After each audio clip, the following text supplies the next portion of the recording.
पिछली क्लास में हमने सिंपल पेंडुलम के टाइम पीरियड को देख लिया था। हमारे पास टाइम पीरियड किस तरीके से निकलता है। हम कोई भी टाइम पीरियड निकालते हैं, पहले हम छोटा सा डिस्प्लेसमेंट करते हैं। डिस्प्लेसमेंट किया है तो उसके ऑपोजिट डायरेक्शन में हमारे पास फोर्स या फिर इस केस में हमारे पास टॉर्क लगता है, जो हमारा रीस्टोरिंग फोर्स या रीस्टोरिंग टॉर्क कहलाता है। उनके बीच में हम एक रिलेशन निकालते हैं जो इस तरीके का आता है। हमेशा कुछ आ जाएगा, force is proportional to F is equal to minus K X या फिर torque is equal to minus K theta. इस तरीके की चीज़ आपको देखने को मिलेगी। फिर यहाँ से आप एक्सेलरेशन की वैल्यू निकाल सकते हो। Acceleration is equal to minus K upon M times X, यही बन जाता है हमारा ओमेगा स्क्वायर। इस केस में हमारे पास क्या आ जाता है, alpha is equal to minus K upon I times theta, यही बन जाता है हमारा ओमेगा स्क्वायर। हमेशा टाइम पीरियड इसी तरीके से निकाला जाता है। हमारे सिंपल पेंडुलम के केस में टाइम पीरियड की वैल्यू आती है 2π√L/g।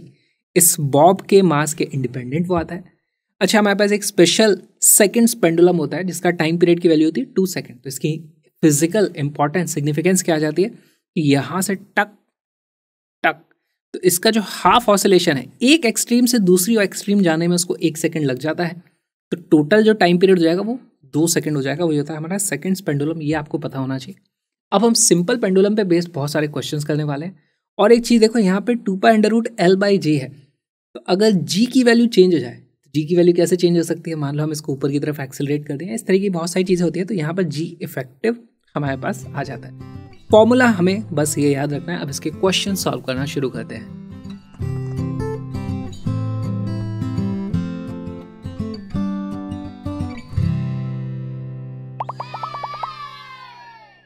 A simple pendulum is oscillating without damping when the displacement of the bob is less than maximum। इसका मतलब ये एक्सट्रीम पोजीशन पर नहीं है। Its acceleration vector is correctly shown in। इसमें से कौन सा एक्सेलरेशन वेक्टर को करेक्टली बताया गया है। बहुत ही अच्छा सवाल है, कॉन्सेप्चुअल सवाल है। वीडियो को पॉज करो, सॉल्व करने की कोशिश करो, फिर इसका सोल्यूशन देखेंगे।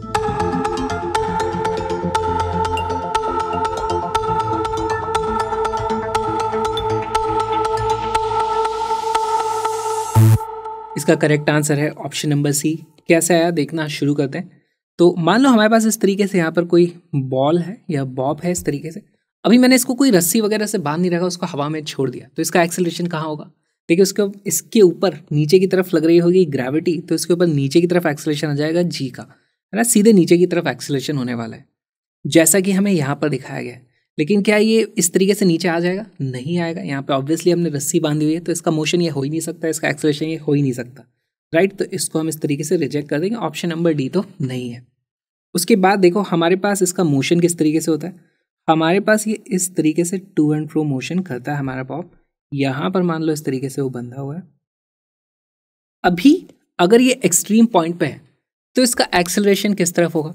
देखो इसके ऊपर फोर्स लगता है इस तरफ mg, इसके ऊपर इस तरफ लग रही होगी कुछ टेंशन t, और इसकी वेलोसिटी 0 है। और हमें पता है इसका पाथ ऐसे ही होने वाला है। तो अभी इसकी वेलोसिटी 0 है, ये आना तो इसी तरफ है ना। इस पर्टिकुलर टाइम पे इसका एक्सेलरेशन इधर ही होगा। तो ये जो होगा ये सिर्फ टेंजेंशियल एक्सेलरेशन होता है, जैसे कि यहाँ पर दिखाया गया है। तो अगर ये एक्सट्रीम पॉइंट होता तो ये वाला हमारा करेक्ट आंसर हो जाता, लेकिन ये एक्सट्रीम पॉइंट भी नहीं है, तो इसीलिए ये भी नहीं होगा। देखो यहाँ लिखा है ना, less than maximum, it is not at its extreme point. Extreme point पे नहीं है, यानी कि हमारे पास अभी पार्टिकल यहाँ कहीं पर है, यहाँ कहीं पर है। तो हमारे पास इस तरीके से देखो पार्टिकल यहाँ आ जाएगा। अब बताओ इसके एक्सेलरेशन कौन कौन से होंगे। तो देखो इसके ऊपर पहली बात तो नीचे की तरफ फोर्स लगा होगा इस तरीके से mg, एक इस तरफ लगी होगी हमारे पास टेंशन t, और इसका जो एक्सेलरेशन होगा उसमें अब 2 कंपोनेंट्स होंगे। एक होगा इसके ऊपर इस तरीके से टेंजेंशियल कंपोनेंट, और दूसरा होगा यहाँ पर सेंट्रीपिटल कंपोनेंट, है ना। दोनों तरीके से एक्सेलरेशन होगा। इस तरीके से टेंजेंशियल कंपोनेंट क्यों होगा, आप इसको ऐसे समझो, यहाँ पर mg लग रहा था, mg का एक कंपोनेंट इस तरफ लग रहा है, वही इसको इस तरफ एक्सेलरेट करा रहा है, वो टेंजेंशियल एक्सेलरेशन हो गया। और क्योंकि इसकी इस तरफ ऑलरेडी कुछ स्पीड है, तो v²/r यहाँ पर इसका सेंट्रीपिटल एक्सेलरेशन हो गया। तो हमारे पास इन दोनों का जो कुछ वेक्टर सम होगा कुछ इस तरीके से आ रहा होगा। तो यहाँ पर आप देखोगे वो ये भी नहीं हो सकता, और ये दो तो खैर है ही नहीं। तो हमारे पास एक्चुअली ऑप्शन नंबर सी बचता है। C becomes our correct answer, A B and D नहीं है। ये बहुत ही अच्छा कॉन्सेप्चुअल सवाल था।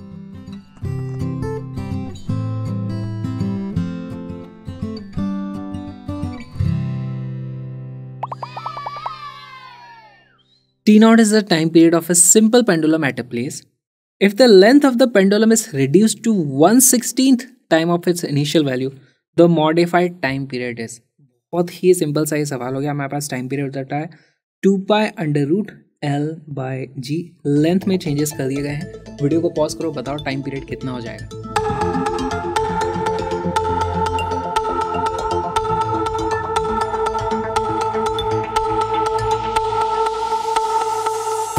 इसका करेक्ट आंसर है ऑप्शन नंबर डी। बहुत ही सिंपल ये सवाल है। तो क्यों ही सवाल है, time period is proportional to root of length L। इस तरीके से आ रहा है तो हम लिख सकते हैं T2 divided by T1 will be equal to √, of L2 upon L1।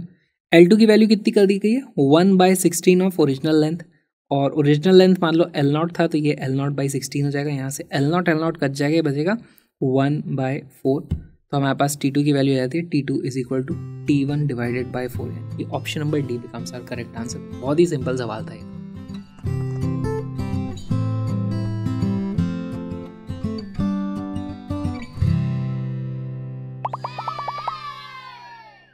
The motion of a simple pendulum executing SHM is represented by the following equation: y is equal to a sin pi t plus phi, where time is measured in second, the length of the pendulum is।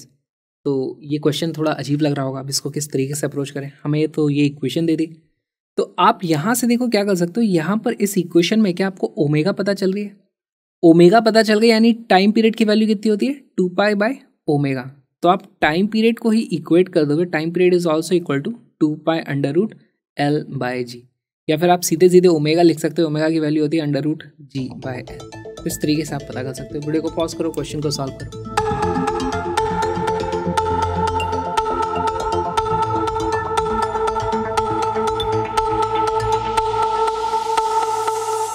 इसका correct answer है option number सी। कैसे आया देखो, बहुत ही आसान है। हमारे पास time period, पहली बात तो किसी भी SHM के लिए टाइम पीरियड की वैल्यू होती है 2π/ω, और पेंडुलम के केस में टाइम पीरियड की वैल्यू होती है 2π√L/g। तो ये दोनों वैल्यू बराबर आनी चाहिए।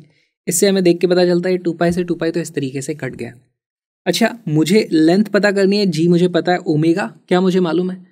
अब देखो यहाँ पर इक्वेशन दी हुई है, इक्वेशन में टी का जो कोफिशिएंट होता है वही हमारा ओमेगा होता है ना, a sin ω/t + phi। तो ओमेगा की वैल्यू यहाँ पर पाई के बराबर दी हुई है, तो वही वैल्यू मैं यहाँ पर रख दूंगा। ओमेगा को रख दो पाई के बराबर, तो हमारे पास आ जाता है L is equal to G/ω²।